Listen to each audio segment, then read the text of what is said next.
Take two. Okay. We're going to go down here. All right. This is Matt Hurt at Obsessive Viewer on Twitter. This is Ben Sears at Ben Sears on yellowpages.com. And this is ObsessiveViewer.com's The Obsessive Viewer Podcast.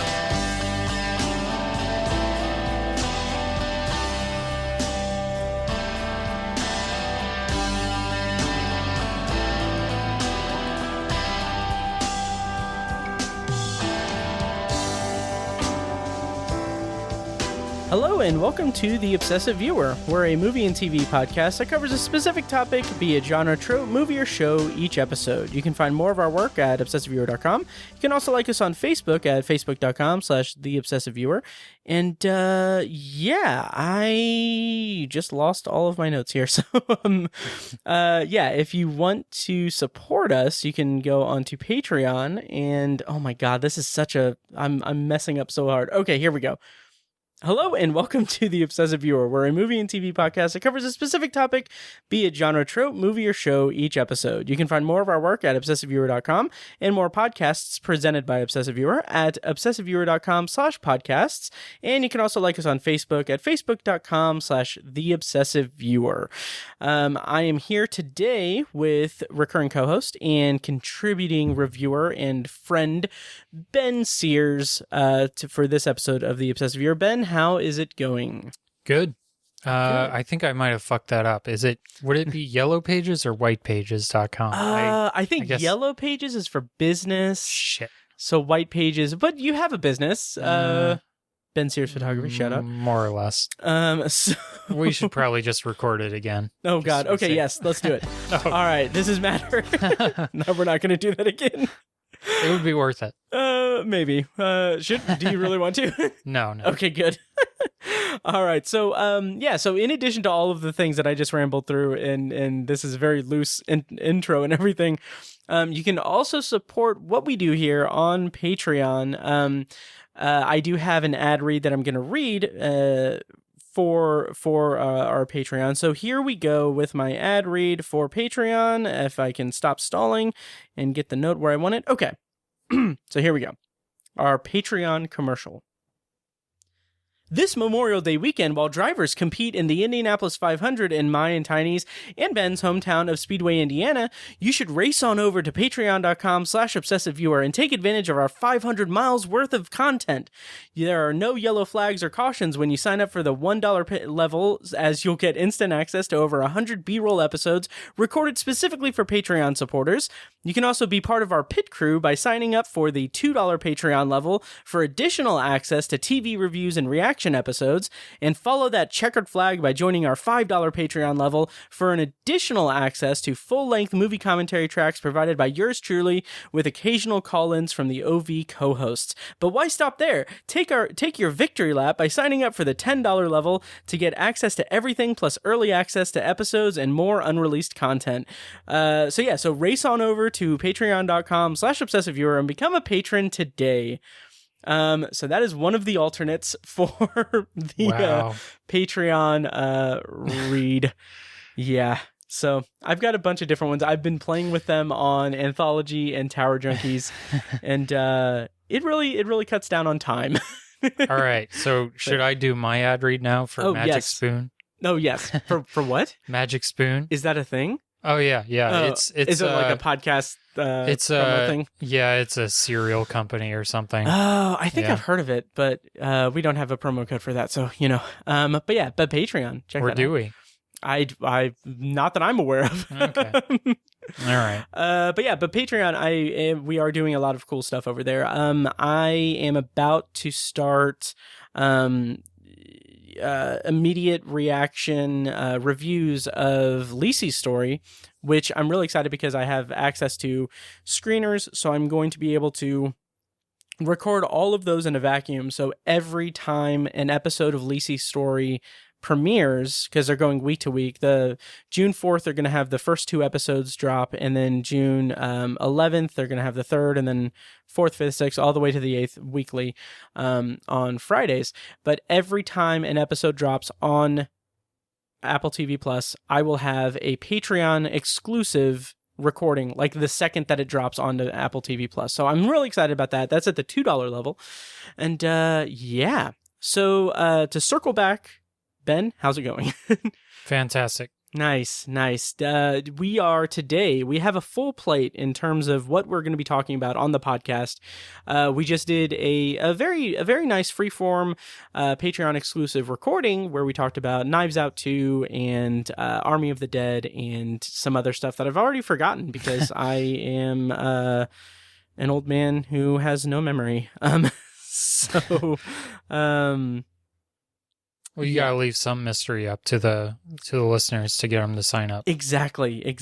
And again, race on over to patreon.com/obsessiveviewer. So today on the show, we are, like I said, we've got a stacked show. We've got a review of A Quiet Place Part 2, some stories about A Quiet Place Part 2, and a review of Cruella.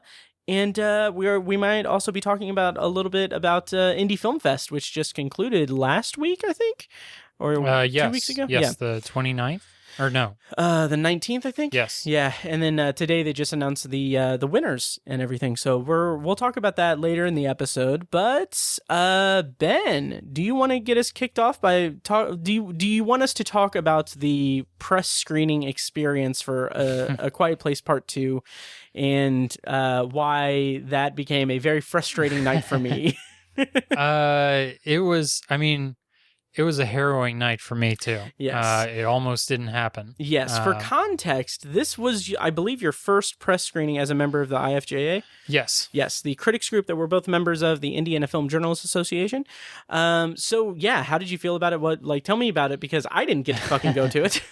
Yeah, well, it would have been a lot more special if I would have made it there more than about 30 seconds before it started. I was going to ask if you missed any of the movie, and that's awesome. No, if I would have left my house literally any later, I would have missed at least the opening. Jeez. Because do they like shut the door once it started? I really don't know. Yeah. I think so. The with those advanced screenings, at least before pandemic times, they really, really want you to get there early. Okay.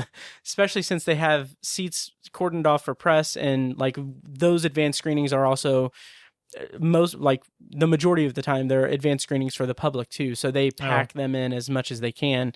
So if you're not there by a certain time to claim your seat, they could just give your seat away. Okay.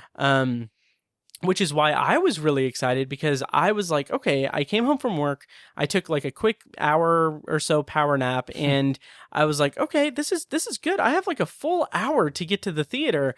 And like usually I'm running late, I'm procrastinating, I'm just a complete shithead. And then it was to the point where I was so confident about it that like our plan, for a peek behind the curtain for the listeners, our plan was to do a parking lot special reviewing A Quiet Place Part 2 after the movie. And then for whatever reason, I decided that we were just going to do this episode here instead in person. Mm-hmm. But like it was to the point where I was like on my way to the theater, and I was like, I have time if I want to go back and get the recording equipment just in case. And then I did not have time. Yeah. Yeah. Do you want to tell your experience about this? Yeah. So I live slightly, maybe 10 minutes south of you. Mm-hmm. So the screening started at 7. Yes. I left my house at 5:45. Mm-hmm. Yeah, pretty close to that. Maybe a minute or two after, but anyway. Mm-hmm. And I got stuck in a little bit of traffic around like Washington Street. And Okay. I started to get a little worried, but I still figured I had enough time. But really, I kind of knew even before I had left that there had to be some kind of traffic on the north side, because there always rush is. hour. Plus, they just close the whatever and everything. Yeah. And can you push the mic up just a little bit? So, there we go. So I was, I figured surely an hour and 15 minutes would be enough time. Oh, totally. Even with traffic. Yeah. And then I get up to the north side and I run into traffic, and then I think was it right after Michigan Street? I think I hit it.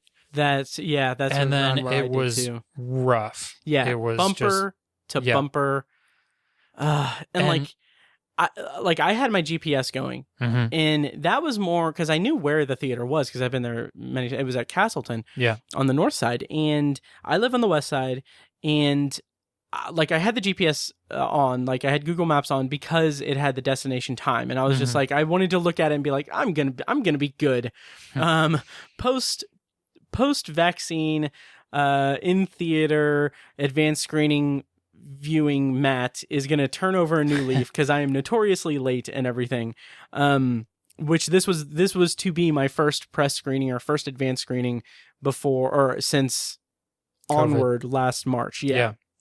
And and then I hit that, it even said crash ahead, and I'm like, okay, it shouldn't be too bad. I have enough of a buffer. I can make it. It's fine. And then the time just kept increasing, the wait time. And it was like I was stuck in that part where it was several miles until the next exit. So I couldn't even get off and it sucked. I was so pissed. Yeah. And the in greater terms, I guess, the backup when I got to it wasn't terribly long, I guess. Nice. Maybe a mile or so. Okay. But I have the Apple Maps app, and I looked on that, and when you look on that, it says it has a orange or a red line on the road, depending on how bad traffic is. Yeah, same with Google so Maps. I could see more or less when it would be over, and so that was really the only thing that kept me going and knowing that it wasn't terribly long. But as soon as I got past it, it was it ended up being a semi that got it in a wreck or something. Yeah, I think and a so semi and 2 SUVs or something like that. Yeah, I don't know. It got down to one lane, and so as soon as I passed that, I just floored it. Right. I was gunning for it, and I was even more worried when I got stuck in traffic because I was running kind of low on gas. Oh, really? I figured I had to have enough. I wasn't, running on fumes or anything. Right. But I don't think I would have had enough to get home without stopping. So I pretty much floored it as soon as I got past there, and floored it off the interstate and to the mall and everything. And I speed walked inside to the theater. I was meeting my friend there. He was my plus one. Oh, nice. And they did have plus ones. Okay. Yes. Nice. Or at least for me. Right. Yeah. So I don't know. I didn't even have time to talk to him or anything, but Jeez. I got in there, and as I was sitting down, the lights were dimming. So wow. Yeah, I was that close. Man. Literally, if I would have left any later, I would have missed it. That's awesome. They didn't give you any guff or anything like that? No. Did they make you show them the email questionnaire? Yeah. Okay. Yeah. Huh. Yeah, there was a lady outside. I showed it to her, and she gave me a wristband. So. Oh, interesting. Yep. Okay. Yeah. And there weren't any trailers too. So right. Yeah, like I said, if I would have gotten there any later, or stopped for a snack, or stopped for gas or anything, I would have been screwed. Yep. And that's how I was. I was so bummed. And I had posted on Facebook, tonight's my first in theater press screen or advanced screening and everything, and since Onward. And so I'm in traffic and I'm seeing the time increase a lot. So my ETA time by the time I was getting clear of the traffic was like 7:07, and I'm like, okay, I'm just gonna get off at the exit and then turn around and then go home. Yeah. And like I was so annoyed, and then like I was so annoyed, and I was like, I'm gonna stop and probably get food or something, at least since I'm out and everything. And then I was like, nothing really sounds good, and I'm just so irritable and everything. And like I thought about getting Skyline chili, and then I just passed by it and I was like, no. And then I was like, I'll park and like get takeout at Monocle's Pizza or something. And then I was typing in my my password for my account on the Monocle's app, and I'm like typing it in, like I'm mistyping it, and it's not going through. And I'm like, you know what, fuck it, I'm just gonna go home. And I went home and like I think I ordered Chinese food actually. Nice. And then it ended up being an okay night, I guess. But yeah, it was a bummer. But then tell the listeners how I saved the day. But you did were able save to the see day. Yes, because today we the plan was to do a double review of A Quiet Place Part 2 and Cruella. When I couldn't go see the screening, I was just like, all right, let's just review Cruella and then talk about Indy Film Fest, and that can be our episode. And I even I watched Cruella yesterday, and I had trouble with it too because the app kept crashing. The screener app for it, and we I was so frustrated with that. And then today I'm sitting there thinking like, okay, well, Ben's not going to come over until 8. We're going to record and everything. Maybe I'll do some prep for anthology, or maybe I'll even watch like 101 Dalmatians just for context.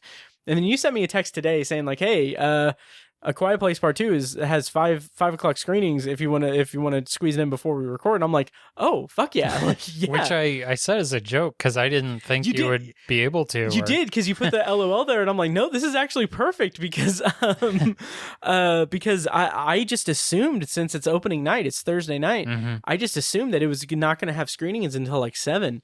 So that did save the day. And I went to Trader's Point, which was the first time I've been to that theater since September of 2019 when I saw It Chapter 2 with the Facebook group.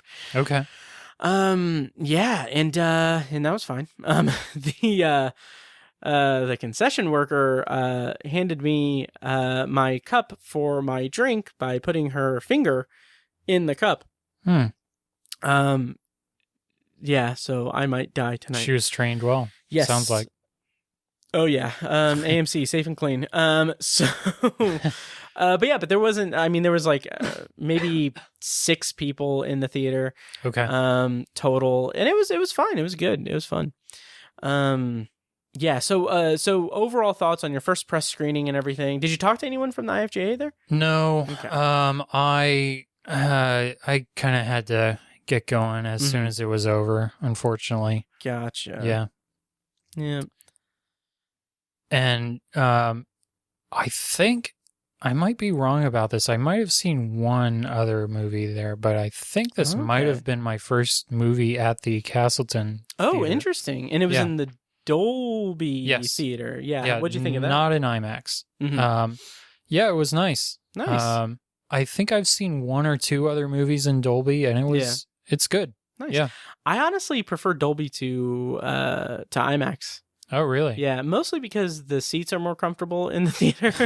And also I don't know. I kind of like the immersion of the sound. I think it's a little stronger than IMAX. Oh, it was definitely immersive. Yeah. Yeah. I bet, man. And that would have been such a cool environment to see A Quiet Place Part 2 in. Although, I don't know if I was doing it wrong because it's been so long since I've been in a theater, but my seat wasn't reclining for some reason. So I guess I'm just going to have to quit the IFJA now. Right. So if this is what it's going to be like. Was this your first time? When was the last time you were in a movie theater? Theater, seeing Onward last year. Really? Yeah. Man. Wow. Mm-hmm. Holy shit. Yeah. Well, Yep. Interesting. How did it feel? It was amazing. Nice. And it probably colored my my experience take on my take on the movie. Interesting. Because we've been broken records on this, but it just doesn't compare to watching it at home. No, absolutely. Like I know if I would have watched this at home, I would have checked my phone once or twice or paused it to go to the bathroom or something, and I was just riveted the whole time. Nice. Yeah, Nice. I loved it. That's awesome. And yeah, that's a perfect segue to get into our review of A Quiet Place Part 2. So we're going to do a non-spoiler and spoiler section. And I am going to play music I'm going to play a clip from the trailer to break up the spoiler section. So wait for that or check the show notes for timestamps. But we're going to go into our non-spoiler review of A Quiet Place Part 2, which is in theaters May 28th, 2021. And it is a sequel to A Quiet Place from, I think it was 2018. Yeah. And the plot summary is: following the events at home, the Abbott family now face the terrors of the outside world. Forced to venture into the unknown, they realize the creatures that hunt by sound are not the only threats lurking beyond the sand path. This movie stars Emily Blunt, Millicent Simmons, and Cillian Murphy, John Krasinski, Noah Jupe, and Jaman Hansu. Directed and written by John Krasinski.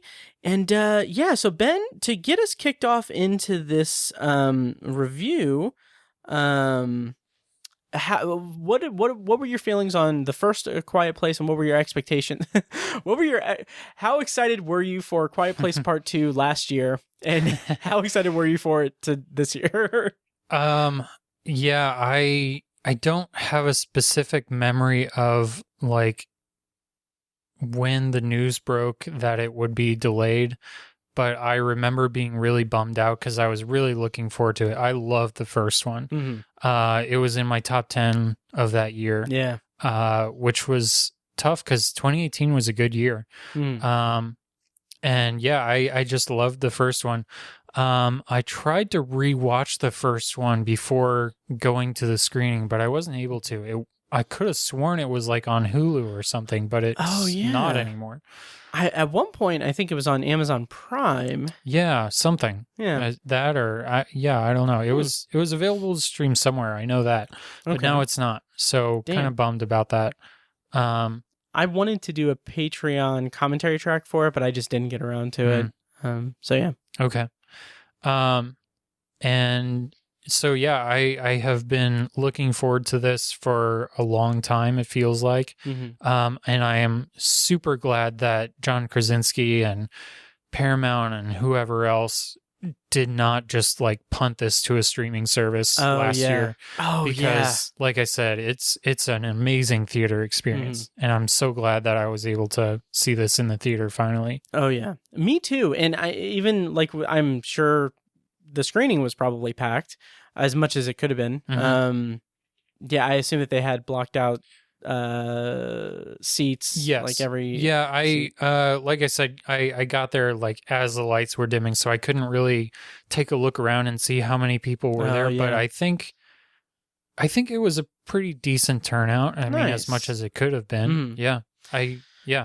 Nice. Yeah, mine didn't have that many people, but I was still glad to be able to see it in the theater. Like you said, because the first one, the original A Quiet Place, that movie, I was a huge fan of it, not specifically because, but definitely because the theater experience was amazing. Yeah. I'm super jealous too, because I didn't get to see it in the theater. It was so cool. Yeah. I can imagine. Yeah. And being able to at least see this in a theater that isn't busy or anything, even it not being busy, was still a really good experience for me.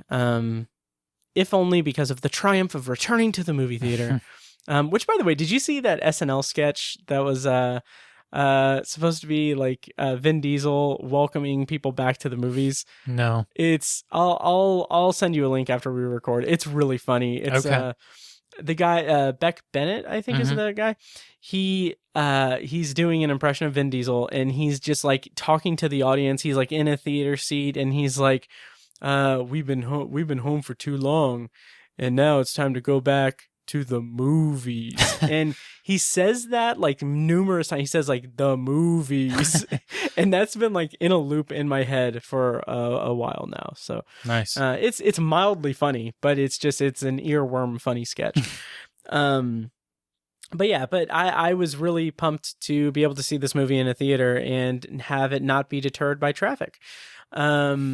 Yeah, so yeah, let's get into our review of A Quiet Place Part 2. So Ben, overall thoughts, non-spoiler, how'd you feel about this movie and how did it compare to A Quiet Place? I really enjoyed it. Like I said, I wish I could have watched the first one again. I think I've only seen it the one time, but Okay. it left such an impression on me that I still love it. I don't. I mean, the thing about the second one is that it's a lot. It's very similar to the first one, but there's just more of it. You know, Yeah. more scares, more monsters, Bigger. more yes, Yeah. more kind of set pieces. Yeah. Yeah, and just really impressive. Yeah, that whole opening sequence, Oh, that's yeah. day one, they showed quite a bit of it in a clip kind of in promotional material last year even. It was like the first trailer, was the first teaser was that. And what was interesting to me was that I was wondering and kind of worried that it would be a flashback kind of thing where like throughout the entire movie it would be flashing back to like that, which is something I didn't really need or I wouldn't have needed, but thankfully it doesn't do that. It just basically has that prologue to kind of, I think, flex the bigger budget and to kind of just get us back into that world, which I appreciated quite a bit. I think it did a phenomenal job of that. Yeah.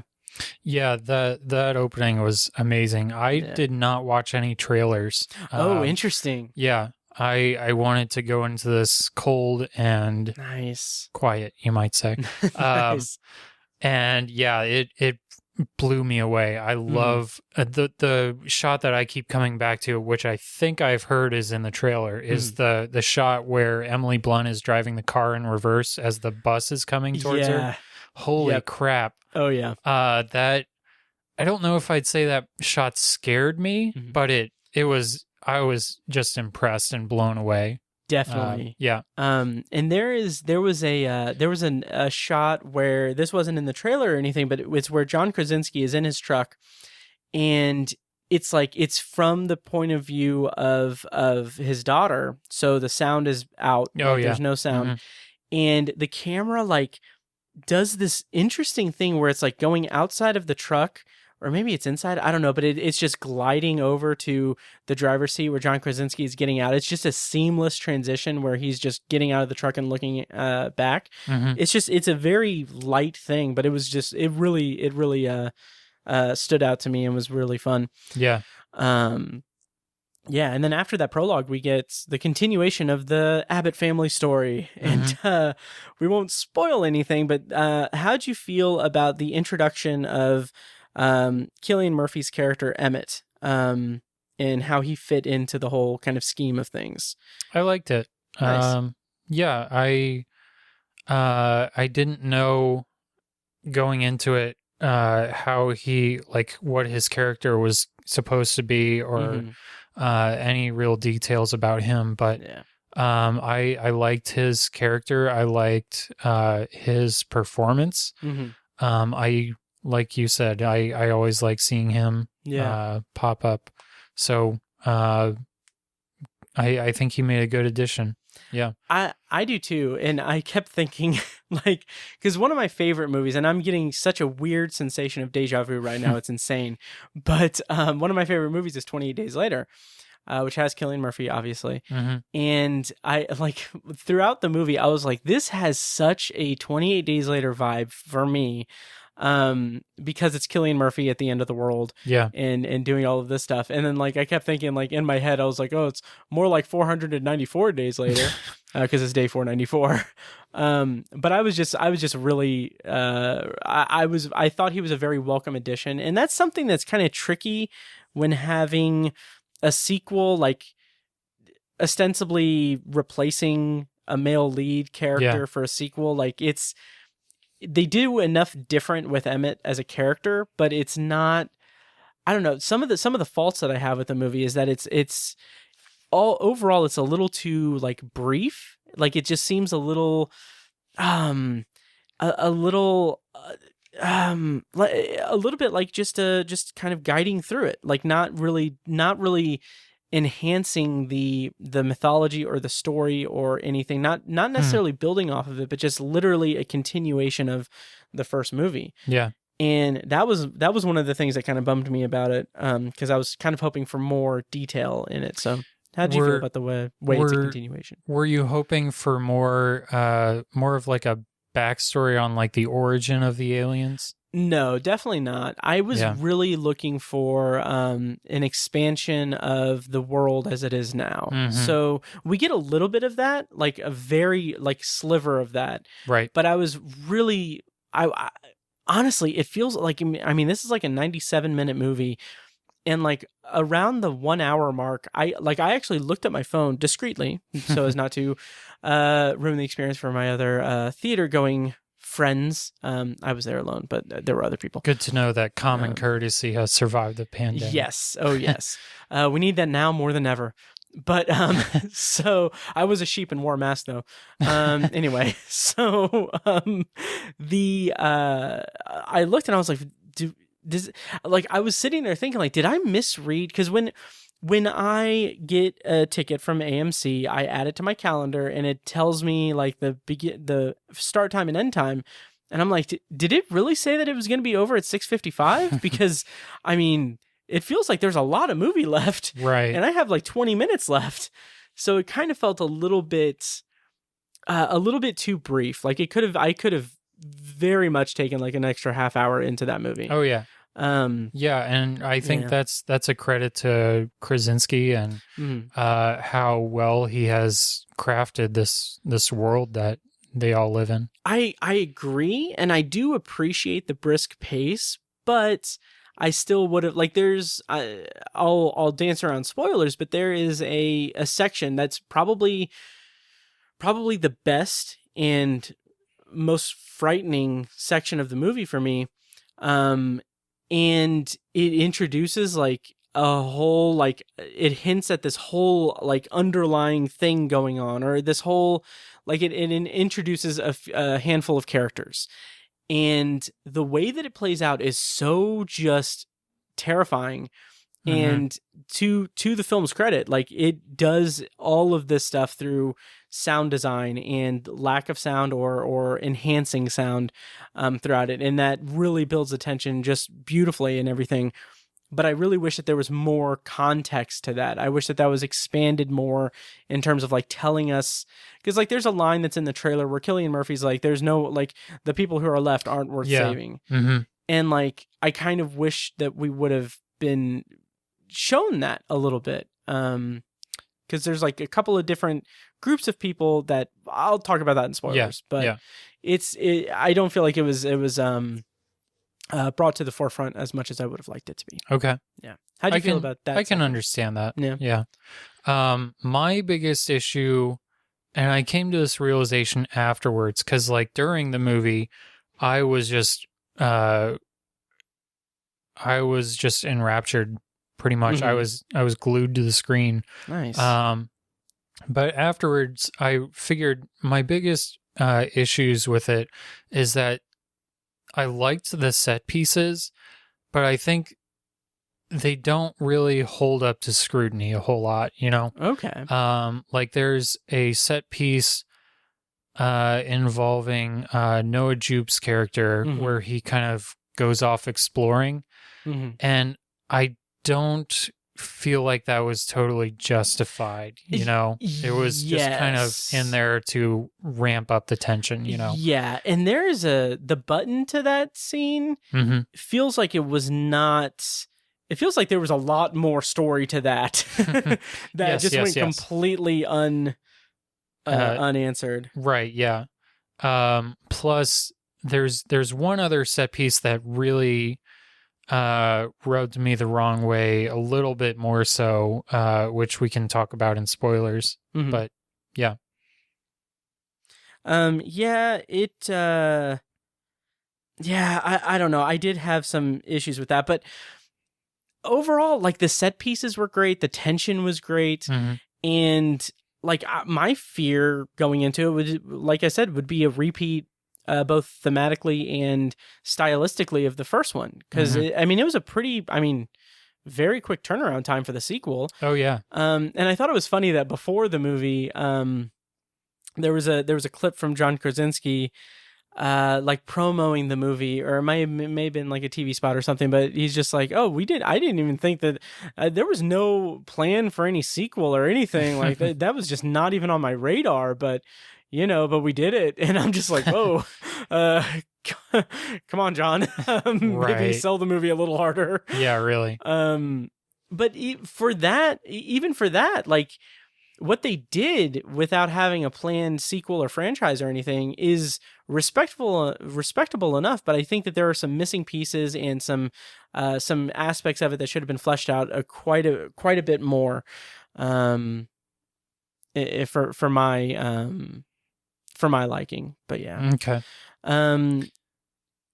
Yeah, rating out of 5 stars. I gave it 4. Okay, nice. Yeah. I think I gave it 3.5. Okay. Yeah. I also wanted to. I mean, we gotta mention Emily Blunt is amazing in this as well.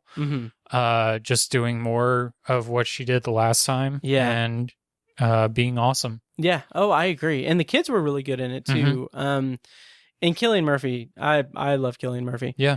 And there's some interesting stuff with that we'll talk about in spoilers, because I was really pretty taken with some of the structure of it in terms of comparing it to the first one. So okay. All right, shall we go into spoilers for A Quiet Place Part 2? Super quick. Yes. There's going to be a third one, right? Probably. Yeah. Which, I mean, hey, if they can make it work, I mean, it's not...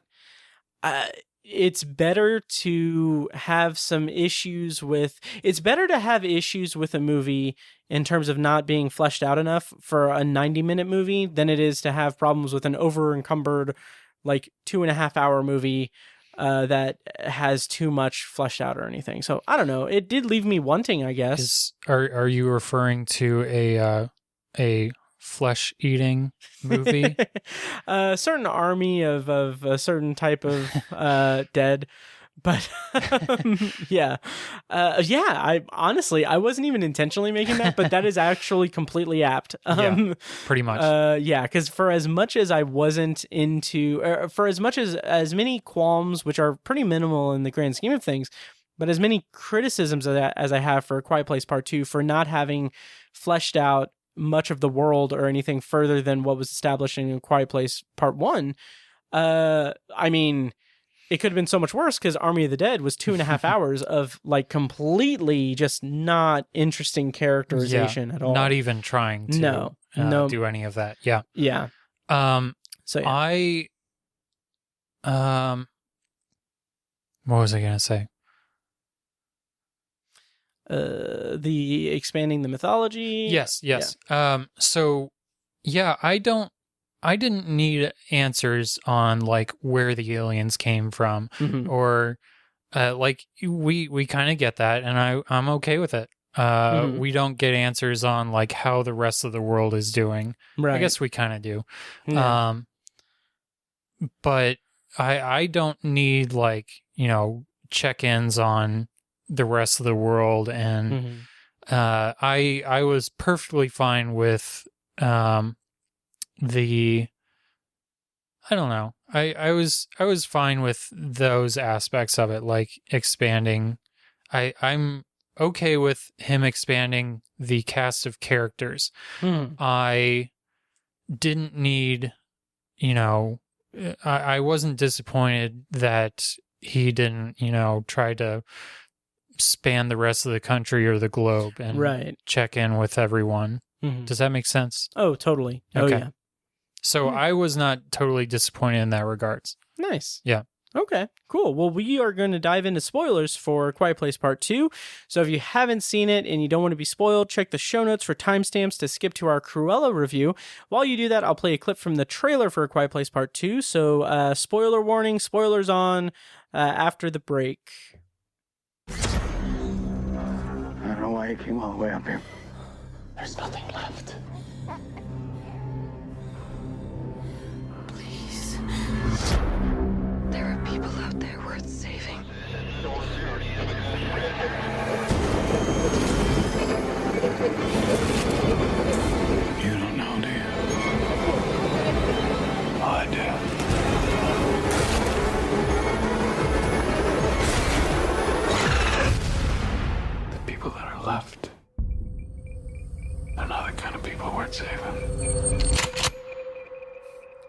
So, spoilers on for A Quiet Place Part 2.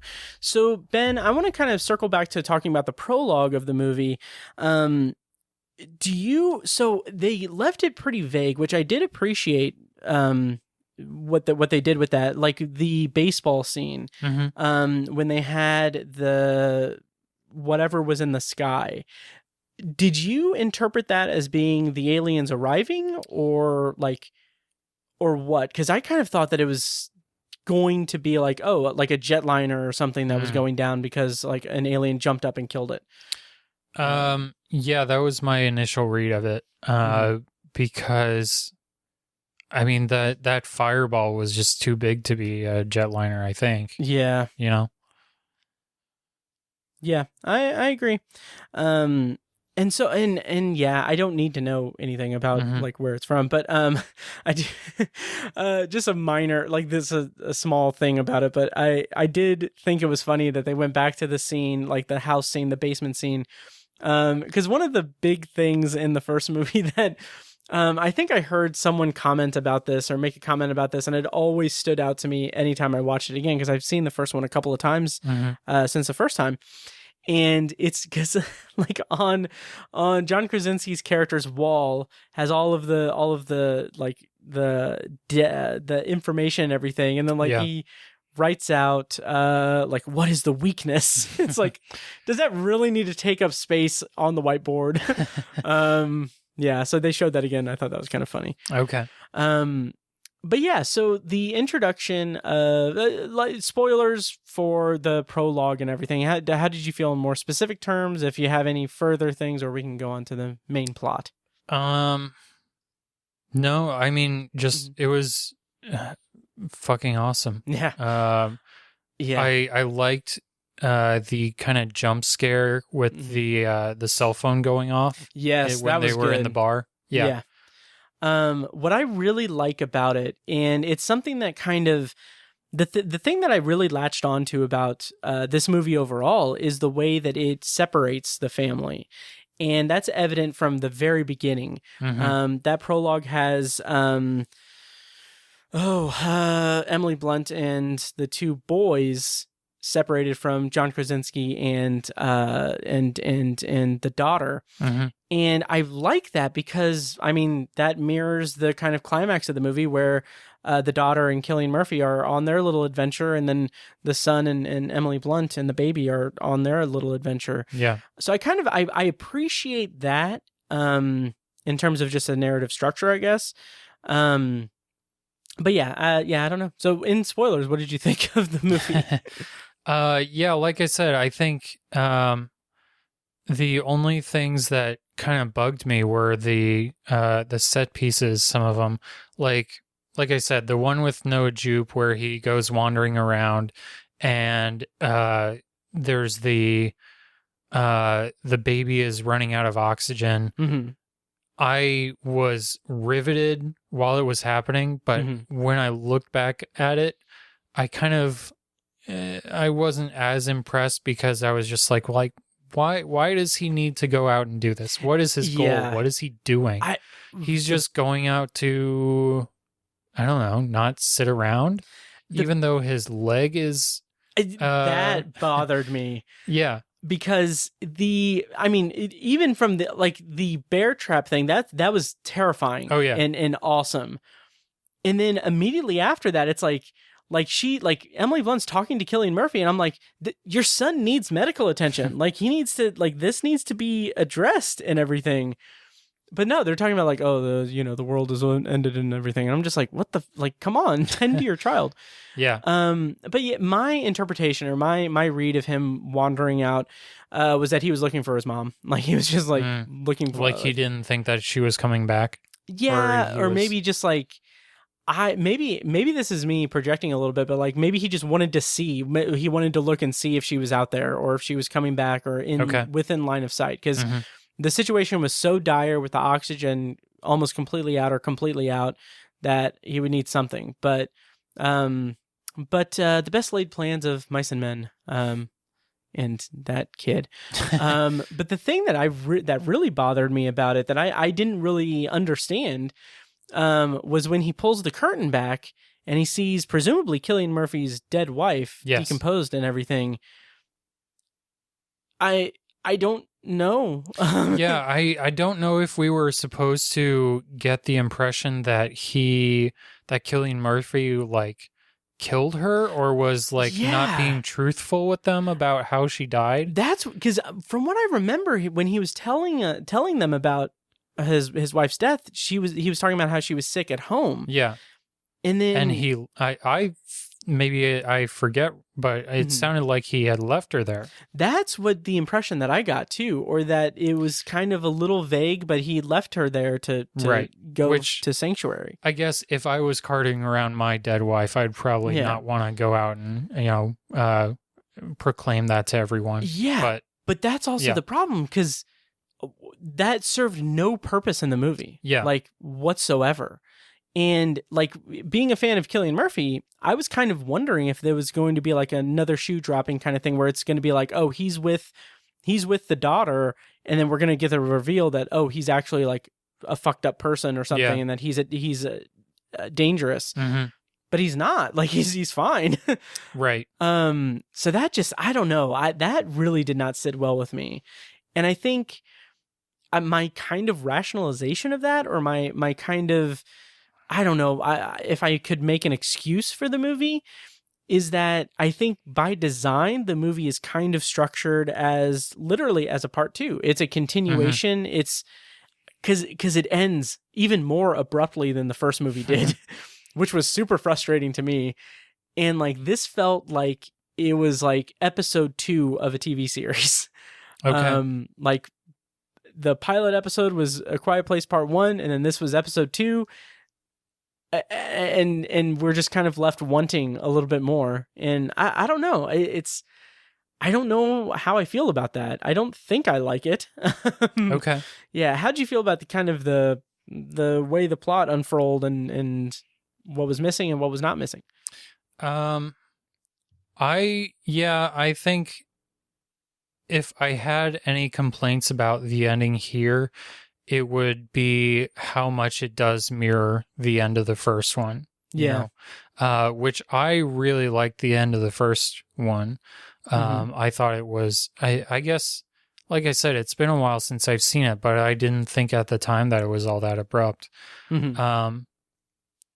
So I think I would have liked more time in this one, but I don't think it's a huge detriment to it,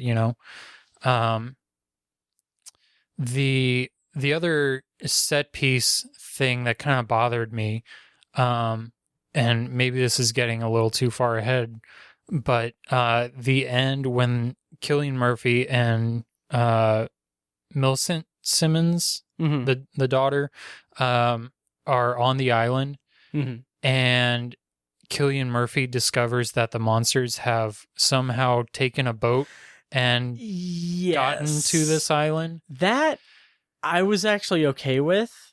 Okay. Because they showed them on the boat. Like they showed the boat. So I could suspend my disbelief with that. But yeah. Anyway. But how did they propel themselves to the island? I don't know. I guess it's just floating. It's been established that they cannot swim. Right. Or I don't know, maybe they learned how to paddle. I don't know. Yeah. Yeah, I don't know. I would say that they probably just drifted there, which I guess that's fine. I guess enough time does pass that it's plausible, I guess. But also I feel like we should probably not nitpick it too much, because this is literally a world where if it was real, like anyone who shits would be dead within a second. Pretty much. Yeah. I'm not complaining too much, because that the end when the monster is chasing them, that was awesome. Yeah. Oh yeah. And the scene in the radio tower was awesome. Oh yeah. When Cillian Murphy is running across the lawn, or the whatever, the land, the backyard. That it was interesting, because like the whole movie I'm like, this is similar to 28 Days Later. This feels like 28 Days Later. And seeing him run, weirdly enough, reminded me of 28 Weeks Later, with, oh my God, what is the actor's name? Robert Carlyle. The beginning of that movie, and I was just like, this is a weird thing. But Haven't seen it. oh, interesting. So the beginning of 28 Weeks Later is Robert Carlyle running from a boat to a house to save some people. Okay. Or running away. I just was so, like, it's, again, to Krasinski's credit, that he gets us so immersed in this world, where I was so conflicted, I guess, when he was running towards these people and yelling. I was almost like, no, don't yell, but then how else would they, Yeah. Oh, yeah. Otherwise they were all going to get killed anyway, I guess. Yeah. But yeah. Oh, yeah. Just a really cool set piece. Yeah. I was kind of bummed that Jaimon Hansu died so quickly. Me too. That was pretty unceremonious, and yeah. Plus, he's the only black guy in the movie, pretty much. That's the police officer at the beginning. Oh, right. Yeah. But he also died pretty quickly. Yeah, and another kind of thing about kind of the pacing of the movie is that, I mean, by the time we are introduced to his character, I'm like, there's like 15 minutes left of the movie. Like, I mean, structure it a little bit better, I think. But can we talk about the evil people on the dock? Yeah. Yeah, sure. Okay, cool. So what'd you think of them? I thought that section was staged pretty well. Yeah. I liked how it played out. Yeah. Good tension, good staging. Yeah. And a good callback with from the opening scene with the sign language. Oh yeah. Yeah, that was fine. Yeah. Yeah. When it happened, I was like, oh yeah, okay, because I knew that it was going to come into play at some point. But and I can't remember in the opening scene when he asked about diving, were they referring to like diving as in baseball? Yeah, diving for home plate. Yeah, which that's, you don't dive into home plate. Yeah, most of the time. You slide into home plate. Yeah, so I don't know, or maybe take a dive. I don't know. I don't remember. But that I felt was really moody and really just atmospheric and creepy. And again, it just left me kind of wanting a little bit more. It left me kind of thinking like, I want more of this. I want more of like them dealing with like crazy people who want to kill them and everything and do horrible things. Yeah, I mean, it is totally believable that there are crazy people even in a world like this. I was reminded of like the movie The Road. Have you seen that? Yeah. With Viggo Mortensen? Yes. Yeah. And how there would definitely be, raiders or whatever. Just people like that in this world that just want to fuck shit up. And yeah. And I really liked I thought it was really clever the way that they kind of trap Cillian Murphy to separate him, tying the thing around his neck to have the, sound and everything. Yes. And just the way that he took out the guy with that, like, that was just really cool. I was really, really into that moment. Yes. Yeah, I thought it was really cool. Yeah, and again, I think the 28 Days Later aspect of it for me, you've seen 28 Days Later, have you? Yes. Okay. Like when they introduced like this other group of people, I'm like, oh, this is like the army men in 28 Days Later. Like, okay, this is gonna, like, even though it would be derivative, I would still be into it, but it didn't go really anywhere thematically. But the radio station thing, that was cool. Yeah, and kind of just overall, oh, that was the thing I wanted to talk about. Well, I think I already talked about it. They're separated. They're mirroring the climax in the beginning. But I like the way that, like, the climax of the movie with them facing the two monsters separate from each other. It's the kids doing that. The kids having their kind of coming of age, their rite of passage to destroy this monster, while the adults kind of sit there and look at them and be like, "Well, what are you doing?" Yeah. Now, So refresh my memory. Did Cillian Murphy dies, right? no, he survives. Oh, okay. Yeah, his leg gets all mangled, and so does Emily Blunt. Emily Blunt's.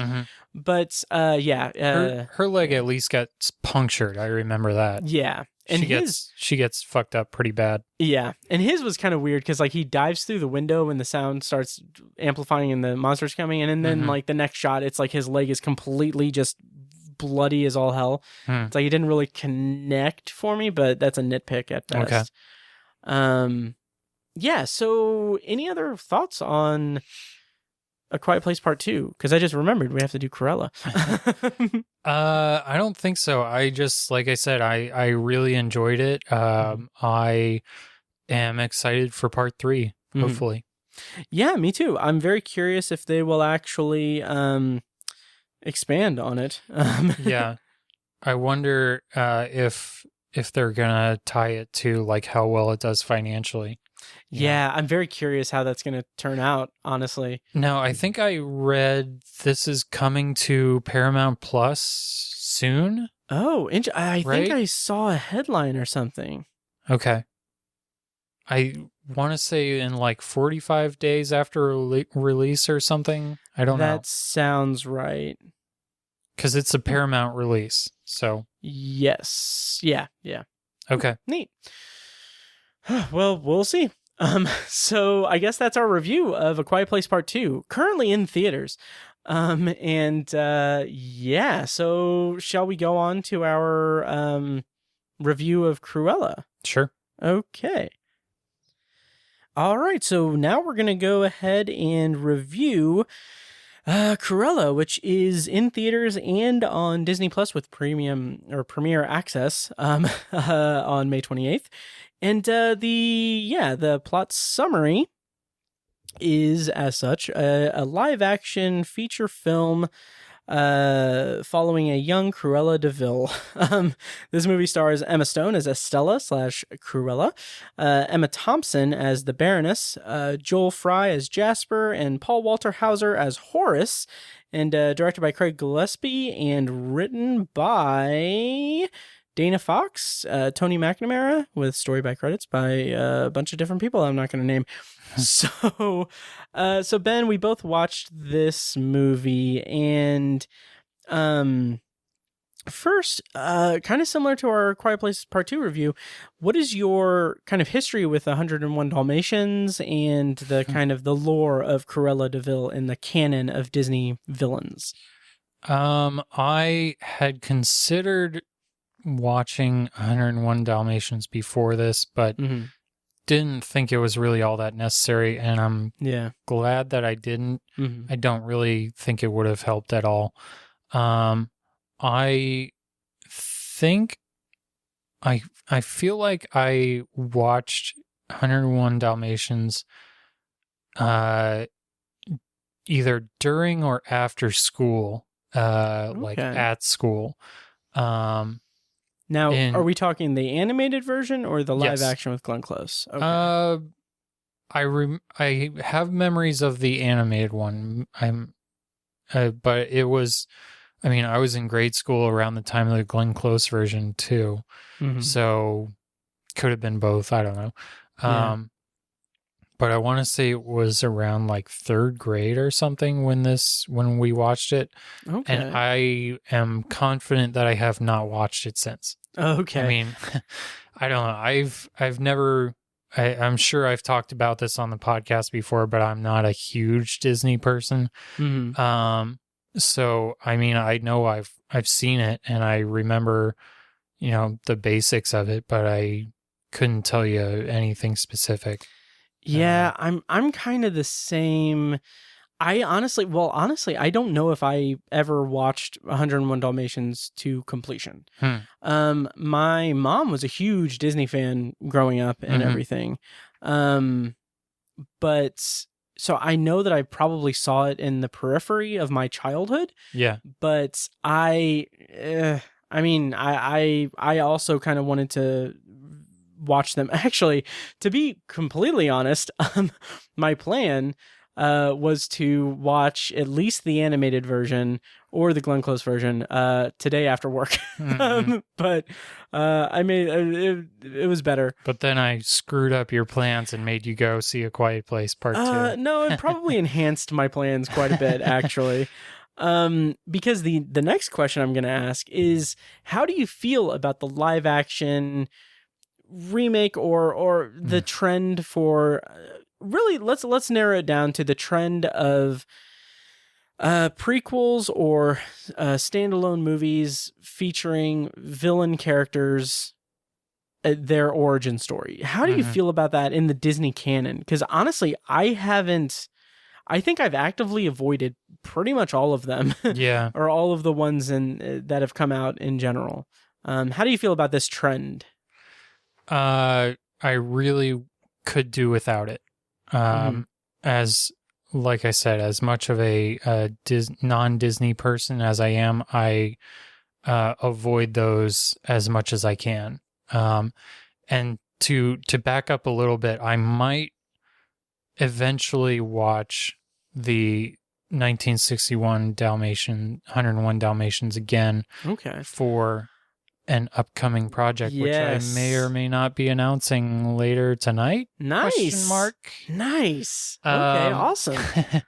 But anyway, I feel like I've seen the Beauty and the Beast a couple times, Okay. and that one's fine. Mm-hmm. I barely paid attention to the Aladdin one. Mm-hmm. And I only watched Mulan last year, I think because it was an Oscar nominee. Yeah. Although I don't know if it was at the time that I watched it. But yeah, I know there have been more, but those are the only ones that I can recall seeing off the top of my head. Yeah. And in terms of like the villain ones, like Maleficent was one. Oh yeah. And there was like Snow two White and the Snow White Huntsman? movies. Yeah. Yeah. I don't know. I honestly, I couldn't care less about that trend either. Like, because I don't know what the appeal of that is. Like, if you have a villain character, I just don't understand the appeal of It's Disney wanting to appeal to grown kids, teenagers. Yeah, I guess. And I guess kind of milk that kind of anti-hero fad, I guess. Yeah. Because I don't think that it even under the guise of Disney and like the fluffiness of Disney and everything, I don't think that the villain characters or any villain characters need to have like, frankly, have any human qualities. Like like I don't need them to be. I don't need to know the drive for Cruella DeVille to become Cruella DeVille. So I don't know. I think it's just a weird cash in kind of thing. Yeah. So on that note, how did you feel about Cruella in non-spoilers? I had very little desire to watch this. Like I said, until like I got an access to a screener, pretty much. I definitely was not going to pay $30 to watch it. No. And I texted you this like, it's good, but I will be personally mad at you if you pay $30 to watch this. Yeah. Because it is as warm as I was on it. I still would not pay $30 for it. Oh yeah. And you said that you weren't even sure how it worked and everything. And basically, for the listener, if you don't understand what the Premier Access is basically the movie is on Disney Plus. It will have a release after the theatrical window on Disney Plus for free or with your subscription and everything. The $30 for Premier Access is to unlock it in your Disney Plus account. So you will have access to watch it while it's in its theatrical run, which I get that appeal. And I understand if you have like a household with numerous like kids and everything, that I could see it being justified if like your trip to the movie theater would be $60 or $100 at the end of the day. But for me, as a single dude who has no kids and lives alone, I would never pay $30 for premiere access or theater at home kind of experience. Like Raya and the Last Dragon is coming to free Disney Plus, I think in June. Sounds right. Or soon anyway. So and it just came out in what, like March or something. So you don't have to wait that long to check it out. I think I would pay, $10 or whatever to see this in the theater. Yeah. I think it'd be it'd be worth it. I would use an A-list ticket for it. Okay. Yeah. Sure. Yeah. But of the like Disney live action movies, I think this is probably the best one. I would say so too. I haven't seen all of them, but I mean, compared to, I think the most recent one I saw was The Lion King, and I mean, this was better than that. Yeah. Yeah, I've seen that one too. Ugh. Something that I kind of felt, I understand the tone that they were going for. I understand that completely, but I feel like they really overdid it with the needle drops of like pop and punk music and stuff, and like it was very frequent and very unnecessary. Yes, very frequent, unnecessary, and just distracting. Honestly, it was just distracting. And like, I can think off the top of my head of only one that actually made sense, because it was like played, like she was playing that music. She was playing it in the scene. Right. Everything else was just like, okay, this is like, we get it, Disney. You have money to buy the rights to this, to license this music for this movie. And I get it that they were going for that kind of punk rock kind of motif and that kind of period appropriate punk rock kind of thing. But man, it was just every single scene that they had music in it had to be something that was noticeable and some popular song. So yeah, and I say this in my review, like when you do a needle drop, it's the point of it is to, I think of this, I think Scorsese said this, it's to bring to light something that is not evident on the screen. Yes. And it's, at no point does it do this. Does it do that in this movie? It is, as Marty would say, I'm sure it is supposed to give the audience shelter. Because he uses "Gimme Shelter" like in every fucking movie, doesn't he? Oh, I don't know. I think so. Yeah, I hope that joke lands. But otherwise I would just be comfortably numb. I did see a couple reviews that did kind of compare the director Craig Gillespie to Scorsese. Oh, interesting. But and I do think there is, and I mentioned this in my review, there's a shot that really impressed me, maybe a third of the way through, where Emma Stone is working at this boutique, and it's this tracking shot that goes from the roof down through this boutique store, and it goes down through the hallways and through the basements and the sub-basements and everything, and it shows all the people that are working there, and it ends on her scrubbing the toilet, and I was really impressed with that. Yeah. And it kind of reminded me of the Goodfellas tracking shot. Yeah. So I can understand that, but I think that's kind of where the Scorsese comparisons stop. Yeah. And by the way, Scorsese has used "Gimme Shelter" alone in 3 films. So that joke landed. Goodfellas, Casino, and The Departed. Yeah. So I don't know, that sidetrack there was just a shot away. But anyway, so yeah, and I didn't even really connect it to that. I didn't think of that tracking shot as Scorsese-esque. Yeah. Then again, the screener froze like halfway through this. But yeah, I the other kind of big thing that I kind of took issue with, or wasn't really that invested with it, was that this felt like it felt, and maybe it's because of the kind of punkish kind of tone and the design and everything, but it felt like the Disney's Joker. And I could not separate the story of Cruella, like Cruella's rise as the villain of Cruella de Vil. I could not separate that from like a Batman supervillain, because she has this alter ego, and like her alter ego is like kind of like has that look of flamboyant. And also kind of subdued, like glasses and like it's almost different hair. Like with her hairstyle, like she has two faces. Right. Yes. Yes. And it also it reminded me of what was it? Is it Kim Basinger in one of the Tim Burton Batmans playing Poison Ivy? I don't know if it was Kim Basinger, but that's well, I don't know. I don't know, but I just remember that it was like just actively trying to dress her down in that movie, and that's what I got the impression of here with with Cruella's alter ego.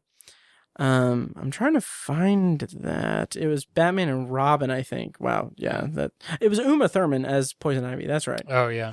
But anyway, yeah, it felt just a little too. I don't know. Just kind of cookie cutter for a certain type of anti-hero story. Yeah. I will say I liked Emma Stone and I liked Emma Thompson, and I liked their kind of back and forth kind of rivalry, push-pull kind of thing. Yeah. Those scenes were pretty fun. I liked it too with an asterisk.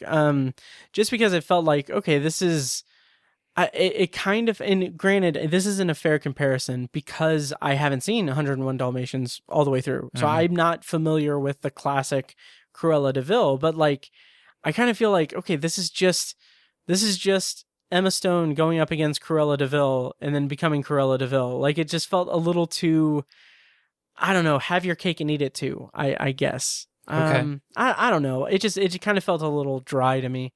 Okay. Yeah, I don't know. So yeah, their dynamic worked for you? Yeah. Yeah. Yeah, okay. Pretty much. I liked the ways that Emma Stone continued to like try to one up her.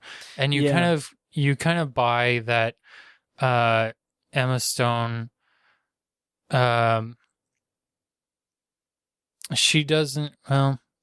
she doesn't just outright hate her, right? I guess the impetus for her rivalry with her, that was where the movie kind of started to kind of click together for me a little bit, because up until that point, it's like, okay, this is just kind of this is just someone who wants to work in fashion, not working in fashion and working under a very shitty boss. And then when that connection kind of comes up, it's like, oh, okay, this is pretty solid. This is good.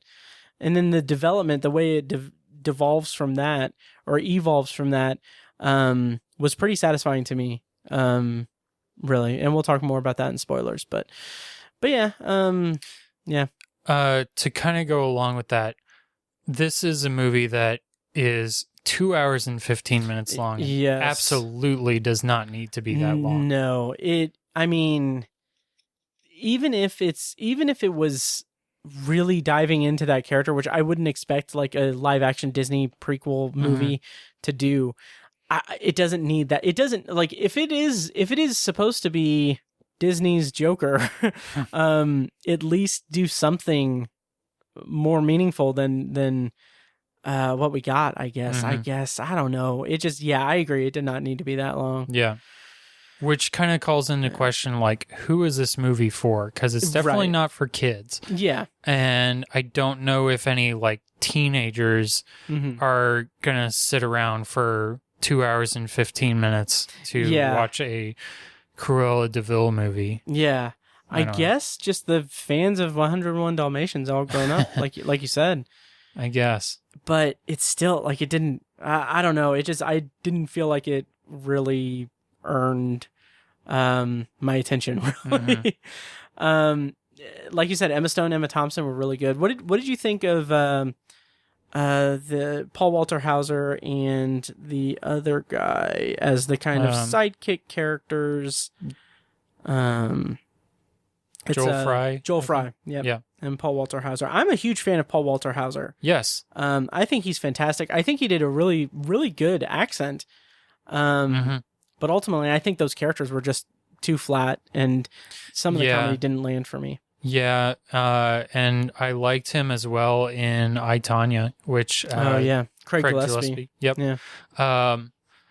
Yeah, I was fine with him. I didn't care for there's a kind of a subplot in like the third act, I guess, where they kind of like turn on Emma Stone, and I didn't care for that. It was kind of unnecessary and not believable.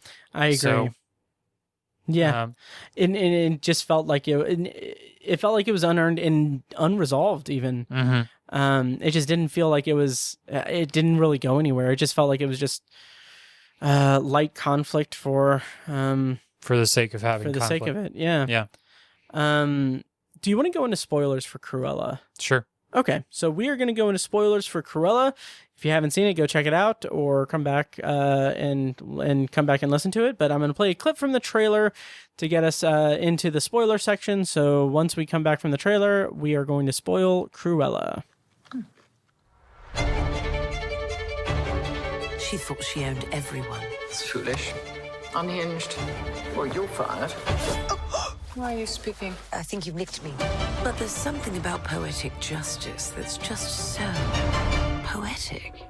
You won't admit you love me, and so how Do you have a light? ever to know? You always tell me. Get her. This doesn't have to be a scene. It really, really does. I'd like to remind you all that I'm doing this in heels.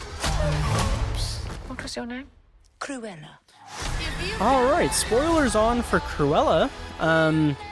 So Ben, the first thing I kind of want to bring up in spoilers is the opening segment with her mother being, killed by the dogs. Yeah.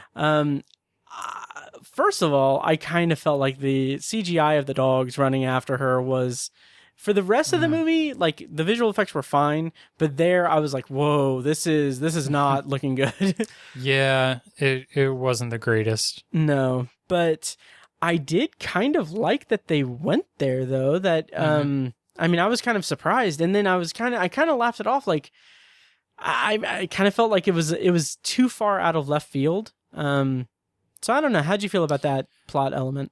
I kind of liked it because I kind of figured that, well, I liked it at the time, and then as the film went on, I kind of didn't like it as much. And only because I kind of was thinking that they were using the Dalmatians as kind of a explanation for why she would eventually want to murder a bunch of Dalmatians. But that is ultimately not really the case. And that question never really, at least I don't think, really ever gets answered. Plus, plot hole, there was only 3 of them. And I think it was missing about 98. Yeah. Yeah, 98. But the way that the reveal that I was most surprised by actually was the dog whistle reveal that revealed that the Baroness killed her. I thought that was really surprising and effective. Yeah. And so how did you feel about just the trajectory of their relationship and everything? Because it's revealed at the end of the movie that she's her biological mother. Yeah. Which felt pretty intense and a little bit of a whiplash moment. Yeah, I didn't need it. Yeah, I agree. And it's a weird, I kind of feel like it's a weird kind of connection to draw.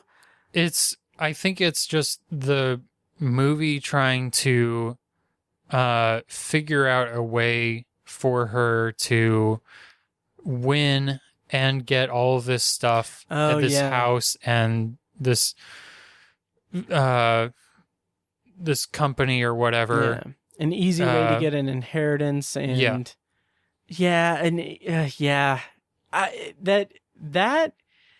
it also felt like to me that it kind of felt like a rationale for like, oh, okay, well, she had a really good mother, but let's make her biological mother this evil person that's basically Cruella de Vil Sr., and that'll justify her becoming Cruella de Vil. And I'm just like, okay, I don't, like, that's putting a little too much work on yourself to connect it to a villain when honestly the movie didn't need to be made in the first place. Yeah. Like, I don't know. But the performances were good also. Like Emma Stone had a blast in this movie. Yes. From what I could tell. I don't think I would put it like at or near the top of her best performances. No. But she was good. Yeah. Oh yeah. She delivered. She did what she needed to do. Yeah, I agree. And so there's a lot in this movie. Because there's also the not faking the death, but leaving her for dead kind of plot line where Cruella is left for dead and then comes back like a phoenix from the ashes. That kind of felt the movie kind of toys with darkness and a dark tone, and it kind of achieves it to the extent that a Disney live action movie can. But it was kind of, I don't know, it kind of just felt a little I guess out of character. Yeah, it's rated PG-13. That's right. Yeah, I think I say this in my review that like there is definitely a PG version of this that would suck so bad. Right. Yeah. So I don't know. I think it would be kind of interesting to have an R-rated Disney villain origin story, but I'm fine with, how dark it is here, I guess. Yeah, I won't agree with you that like I don't need an R-rated villain movie. But I didn't need this movie, but I don't know. It's something. Yes, it is. I don't necessarily regret watching it, but I mean, I think it was fine. I think one thing that I forgot to bring up in non-spoilers, the costumes in this are fantastic. Oh, absolutely. Yeah. Oh, yeah. It's weird that like it takes place in the fashion world, and like I obviously have no stake in that or anything. But please, you've got a fine, I know, brown t-shirt, faded Bugle Boy shirt that I've had for like 10 years. Black shorts, man. And yeah, I am a tastemaker. But yeah, it just I thought that lended a certain aesthetic appeal to it, especially in like the punk rock scene where she's singing and everything. But also at times I couldn't divorce myself from that kind of Batman villain story kind of idea, because like when she brings the dumpster and dumps all the dresses on the ground and then comes out in her big thing, and like they flash this was a really cool effect where she's in like black and white, or like a black and white dress, and then the flash of photography reveals it to be red and white, I think. That was really cool, just a brief thing. But I kept thinking like this feels like it's more at home in like a Tim Burton Gotham kind of aesthetic. Okay. So I don't know. I kind of kept making those comparisons. Okay. Yeah. I just I was really impressed not only with the look of it, but you really feel like Cruella is this kind of like protege or visionary fashion designer, someone who is kind of destined to do this, Yeah.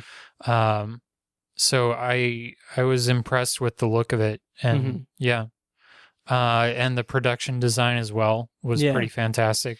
Yeah, I agree. I totally agree. And that kind of set piece with the dress that had I don't know what they were, like locusts maybe? I thought they were moths. Probably. Because moths eat clothes. Oh, yeah, that basically. makes sense. Sure, we'll say that. But I thought that was really pretty clever, honestly. Yeah, that was pretty cool. And to your point of saying like it is what it is, I think it is kind of saved by Craig Gillespie, who directed it, because I feel like any other kind of Disney person that they could have just filled the role could have made this so much less interesting. Oh, you know? totally. Yeah. So I'm glad that he had the style to do it and was able to give it a sense of fun. Yeah. You know? Yeah, I agree. And I did like it kind of did feel like a little bit disjointed in terms of tone, because like the murder plot and the her murdering her mother and leaving her for dead, and just like the dark tone of all of that, and the faking the death at the end and everything, all of that is super dark. And then you have like Paul Walter Hauser as a exterminator with the dog dressed up like a rodent running around the mansion and everything. It's like that. There's like this weird disconnect, or there's this weird it kind of goes into tone. Heist movie mode for a scene or two. Yeah. Oh yeah. Like Disney-fied heist movie. And then you also have, Emma Stone being tied to a chair in a burning building. It's just kind of a weird juxtaposition. Yeah. What did you think of her final kind of piece of revenge, or the pièce de résistance, with the cliff thing? With her knowing that Emma Thompson was going to throw her off the cliff, and planning only to be reborn as Cruella de Vil. Logistically speaking, it kind of raises some questions. Yeah. But I don't know. It was a fine way to wrap it up, I guess. Yeah, I agree. Yeah. Do we have anything else to really say about Cruella? I can't remember if there was really anything else I wanted to talk about. I don't know. Did you watch the mid-credits scene? I did, yeah. And sure. That song is from 101 Dalmatians, ? I'll take your word for it. Sure. Your very unsure word for it. Yeah. I will say that the idea of her giving gifts of Dalmatian puppies to people is really, really like the most villainy thing that she could have done. Like, just giving a puppy as a gift is a horrible idea. She's a monster. Exactly. Oh yeah. So overall thoughts. What did you rate it? Did you rate it 3.5 stars? I think I did initially. I think I might have taken it down to 3. Gotcha. Yeah. I think I had it at 3 stars, but I was very, very close to doing 2.5. Just super quick, can we talk about the eye-rolling moment where she adopts her own last name, kind of like in the Han Solo movie? Yeah. Ugh. Yeah. I mean, there's no easy way to do that, I guess. There's really not. And then I feel for Paul Walter Hauser, because he has to say the line, like, it's spelled like devil, but it's DeVille. It's like, okay, come on. Yeah, it's really, I don't know. I guess it had to happen contractually, but I guess. Whatever. Yeah. It's so weird. Like, just the overall concept of it. Like, you have a villain character in 101 Dalmatians named Cruella de Vil, which is a fun little pun. It's a play on like cruel devil. Like, that's cute. Whoa. Yeah. When I was a kid and I realized that, I was like, wow, that is the most clever thing ever.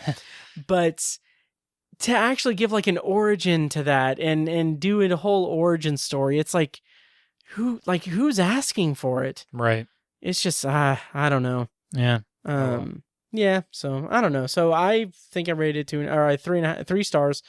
It's fine. Not worth the I almost said 300. Not worth the $30, but no. Yeah. But when it's free, I mean, you can throw it on for like an hour and a half and then turn it off and never return to it. Yeah, so that's our review of Cruella. That is it. Did you want to talk briefly about Indie Film Fest, or should we wrap it up? Yeah, sure. Let's talk. Okay, sweet.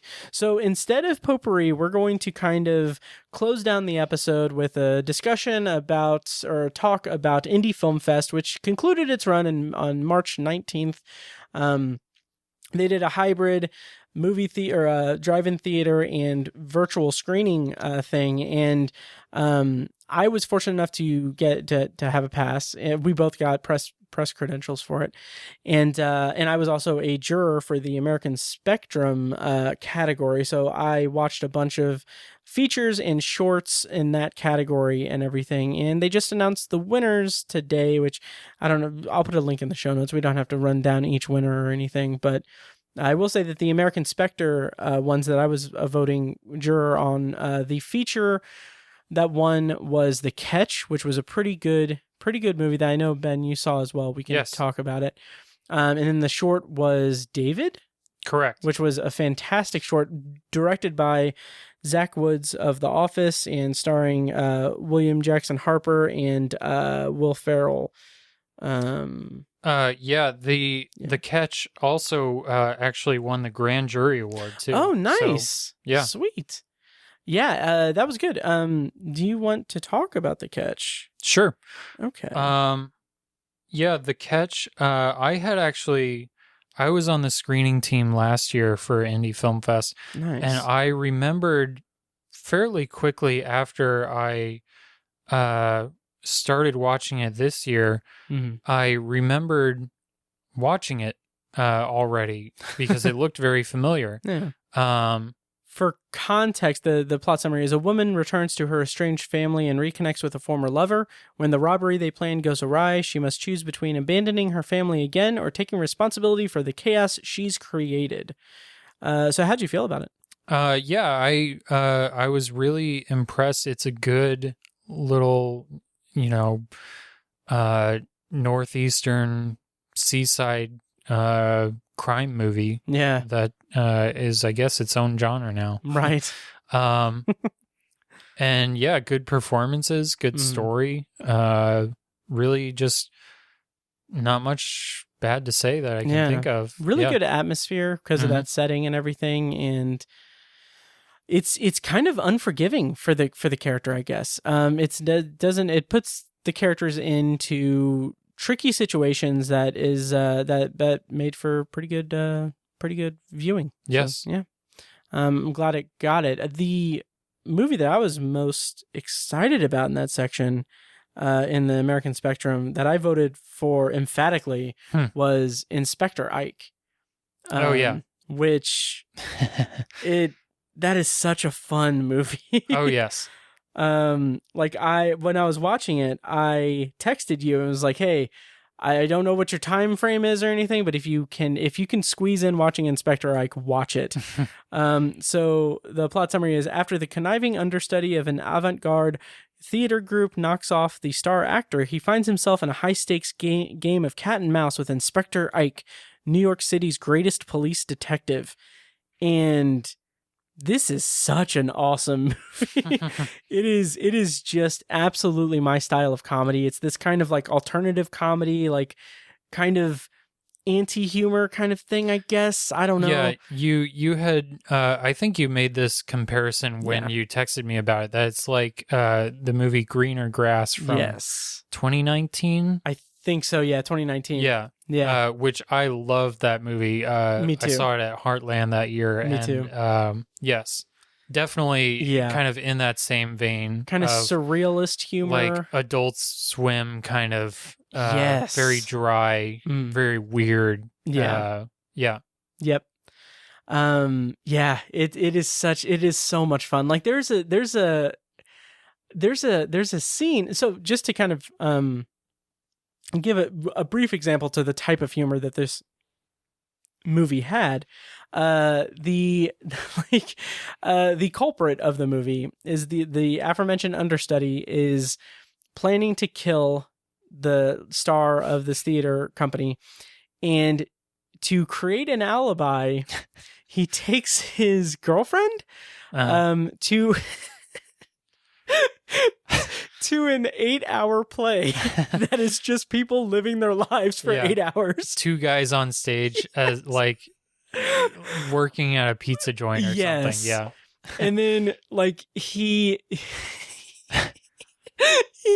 is basically he's like offering her like warm milk and a big turkey leg and a blanket and everything so that she'll fall asleep so he can go do the murder. Yes. And it is that kind of absurdist, kind of silly surrealism played so straight and earnestly that is just it is hysterical to me. And I absolutely loved that movie. Yeah, there were several moments where I was just cracking up. There's one that I can remember where Inspector Ike is like, I forget what he finishes doing, but he like there's a bunch of papers or something on his desk, and he just takes his arm and just wipes him off the table, and it just comes out of nowhere, and I just thought that was hilarious. Oh yeah. And the scene where he's talking to the two patrol officers, and he's like, I think I'm detecting something. Are you guys together? And then like they're sitting on each other's laps and stuff. It's so silly and weird. There were a lot of funny moments between them. Yeah. Oh yeah. It was so much fun. I adored it. So that was my top pick for everything that I saw at Indy Film Fest. I hope it gets some kind of distribution Me too. I hope that it gets some kind of release soon. Me too. It's worth it. Oh, absolutely. Yeah. Any other standouts? Did you want to talk about Dave? Sure. Okay. You already talked about it in an episode in Potpourri, but yeah, anyway, I saw it and I liked it. I'm curious what your thoughts were. Yeah, I saw it and I liked it. No, it was really good. The kind of comedy of it was pretty good, and I like the 2 actors in it, so it was good. And I think I had mentioned this when I brought it up. It's kind of like an SNL sketch. Yeah. Extended a little bit. Yeah. Oh yeah. It starts out just so serious and then just gets sillier and weirder. Yeah, absolutely. And I liked Will Ferrell and William Jackson Harper, and me too. Just the way it all plays out is really funny. Yeah. Absolutely. There was another short in the American Spectrum block that was All Alone in April. Did you end up seeing that? I know I watched all of the shorts in that comedy block. But describe it to me if you can. Yeah, I don't think it would have been in that one. I think it was just in the American Spectrum. Oh, okay. It is a quarantine short film that is this woman alone in a house with like a gas mask and everything, and filmed during the quarantine and everything. But it's basically like a love story where she meets and falls in love with I think a delivery person. And the thing that I really appreciated about it is that it's the kind of story. So like the plot summary is: a lonely widow quarantines alone as the apocalypse occurs right outside her window. It's a 9-minute short film called All Alone in April, directed by Ace Norton. And it's so something that I was hesitant about when the pandemic was really raging and the quarantine and the stay-at-home orders were happening and everything. The thing that I kind of kept thinking about was like, there's going to be so much art made about this and this time, this era and everything. There's going to be art made about it. And my fear was that it would be art, like, and it's still a prominent fear of mine, that we will romanticize or create art that isn't reflective of what the experience has been. And what I really was hesitant about watching a quarantine movie, a short film, is that I was worried that it would be like this theatrical kind of thing, like this like not taking the seriousness melodramatic. Yeah. What this was, though, was a very interesting kind of artistic kind of view of it. It wasn't like it's the exact type of quarantine art that I didn't know I really wanted. Because it exists in this world that's not the coronavirus pandemic, but it is this apocalyptic thing, and it's telling the story of this lonely widow and the person that she meets and falls in love with. And it's like, it's mostly, if not all, silent. I believe it is entirely silent. And it's like, it's black and white, and it's got like this just really interesting aesthetic to it, that she's wearing this, like, it's not like a fabric mask that everyone was complaining about not being able to breathe because they're fucking idiots that don't know how to breathe, but it's like a full-on like gas mask thing. And like, it's just, the imagery of that is just really interesting, and it's interesting world building, and it kind of has this almost darkly comedic ending. I'll leave it at that. But it was really good. I was really kind of taken with it. Nice. Yeah. Any other standouts that you saw? Yes. Sorry, real quick. What was that one called? Something about April? All Alone in April. Okay. I was just checking to see if it won the award. I don't think it did. Okay. So, one other that I want to highlight is called Holler. Did you see that one? I did not, but but yeah, tell me about it. I didn't see it. Okay. Plot summary: to pay for her education and the chance for a better life, a young woman joins a dangerous scrap metal crew. So I checked this out because I saw that Pamela Adlon was in the cast. That's right. You told me about this. Yeah. Yes. And she definitely is in it, but she's only in it for like 2 scenes. Oh, really? Yeah. Okay. But still, the lead actress, whose name is Jessica Barden, I was really impressed with. She has a really good performance. Nice. And it's an interesting story. It's kind of one that's been told before, but not in this way, you know? Okay. Just some really good like character details, and the way it all plays out is impressive. Nice. And it is actually getting I think it was picked up by IFC. Oh, Films. nice. And it is being released on June 11th. So okay. And I think Nice. I might have to look this up, but I think it might be coming to the living room theater. Oh yeah. Here in Indy. Nice. So, yeah. I would recommend it if people have a chance to see it. Check it out. Yeah. Nice. Awesome. Yeah. You haven't seen a movie at the living room, have you?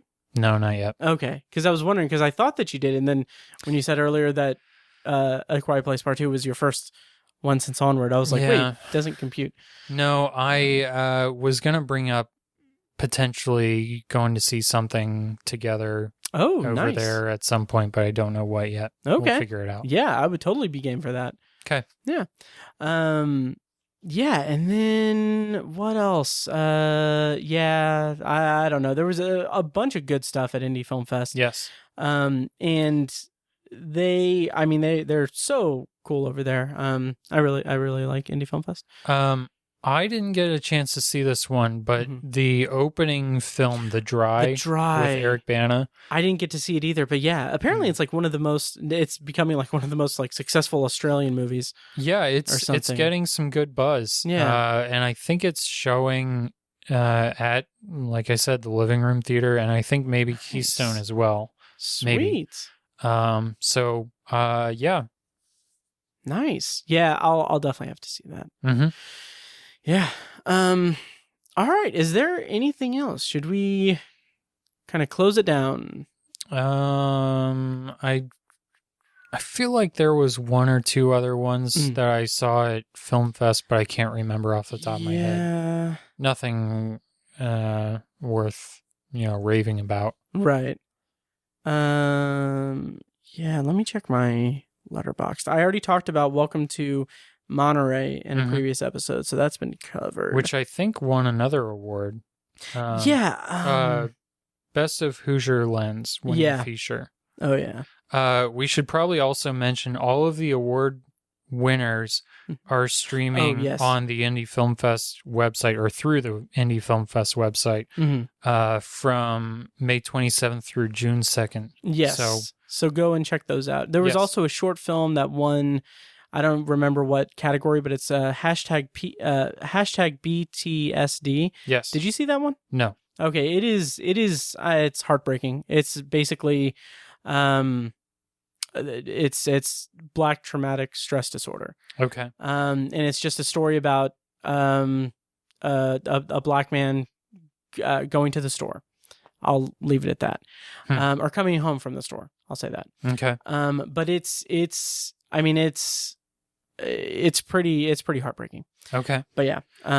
There is one other short that I saw that ended up winning an award, the Audience Award for Documentary Short. Nice. Grandma and Ginga, the movie. Okay. It's good. It's Nice. about an elderly pair of sisters who started out, I guess, as YouTube celebrities. Oh, who interesting. They just kind of bicker back and forth each other. That's kind of their thing. And it just kind of explores their lives and how they grew up and previous marriages and whatnot. And it's Interesting. pretty decent. Okay. Yeah. Cool. That's Grandma and Grandma and Ginga, the movie. Ginga. Okay. Cool. Yeah. All right. Well, I think that'll do it. Oh, to close out the episode, where are you at on your Sandler project for Midwest Film Journal? And did you want to announce the thing or save it? Will I be back on anytime in June? That's the question. That is a good question. Will Obsessive Viewer have an episode in June? Because Tower Junkies and Anthology are running my life in June.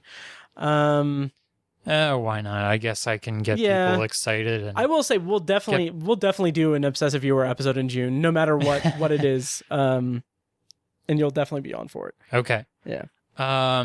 So first part of your question, nearing the end of the road on the Happy Valley. Nice. This past week was Father of the Year, starring David Spade, which was very forgettable. Right. And then next week is the Adam Sandler stand-up special. Oh, yeah, which I've heard incredible things about. Yes, 100% fresh. Pretty good. Yeah. Okay. As far as, stand-up comedy things go. Right. That's the one, and I had forgotten about this until it came up, where Sandler does his tribute to Chris Farley, which I don't know if you had seen that. Interesting. I hadn't. Yeah. It's pretty well done. Yeah. Nice. So okay. Cool. And then after that, just a couple more. Sweet. And then after that, Patreon listeners will already know this. Yes. But my next project is going to be exploring the Disney sequels with a twist. It's just the Disney direct-to-video sequels. I guess sequels, prequels, spin-offs, whatever. Yeah. But they have to be direct-to-video, and they have to be offshoots of theatrically released films. Okay. Yeah. That. So movies like Yeah. The Return of Jafar is the first one. Right. And then the next Aladdin movie, Aladdin and the King of Thieves. Okay. Then there's, a little bit of everything. There's fairly soon in my progression as of this recording is 101 Dalmatians sequel. Nice. Yeah. Nice. That, yeah. I don't know why you would subject yourself to that kind of project, but that's awesome. No, That's, I get very bored at work. sure. So why not? Sure. Yeah. That, I don't know. Nice. We were scrolling through Disney Plus one day, and I forget what we were even looking for, and I just was continually surprised by just how many of these there were and how many I had vaguely remembered, Yeah.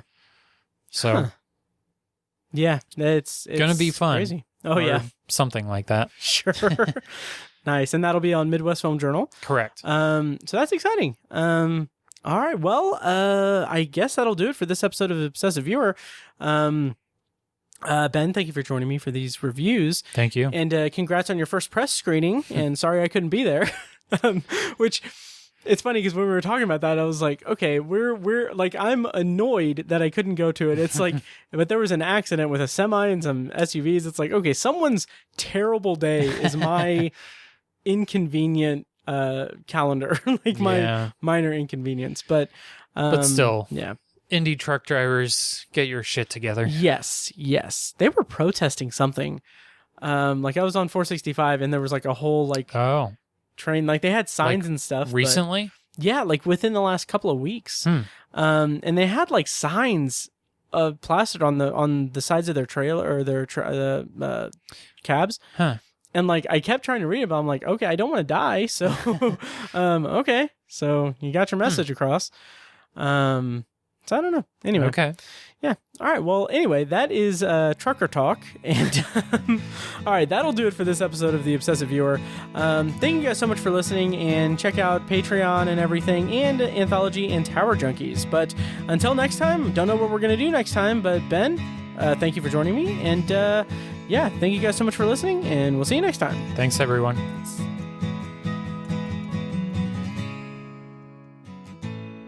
And now, here's a short clip from our Patreon exclusive RSS feed. To hear the full clip and more exclusive Patreon content, go to patreon.com/obsessiveviewer and become a patron at the minimum rate of $1 per month. Thank you and enjoy.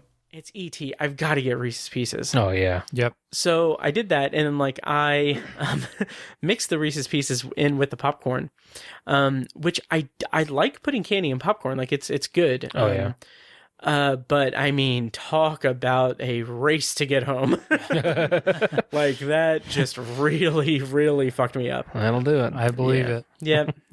But so anyway, so I would find myself in the precarious situation of being too hungry for popcorn, but not hungry enough for like stopping like at Qdoba or something. Mm-hmm. So I've actually branched out a little bit in terms of concessions, and like I have gotten like chicken tenders, or like AMC has flatbread pizza, and like it's fine. The Obsessive Viewer podcast is edited and produced by Matt Hurt and presented by ObsessiveViewer.com. For a full archive of our episodes, go to ObsessiveViewer.com/OV archive. You can also like our Facebook page and join the OV Facebook group at facebook.com/theobsessiveviewer, and follow us on Twitter at ObsessiveViewer and at ObsessiveTiny, and follow our recurring co-hosts at I am Mike White, that's me, at R.A. Feckus, and at Burger_Lurker. If you enjoy the show, please take a couple minutes to leave us a rating and a quick review on Apple Podcasts. This is the easiest way to support what we do, and all it costs is a little bit of your time.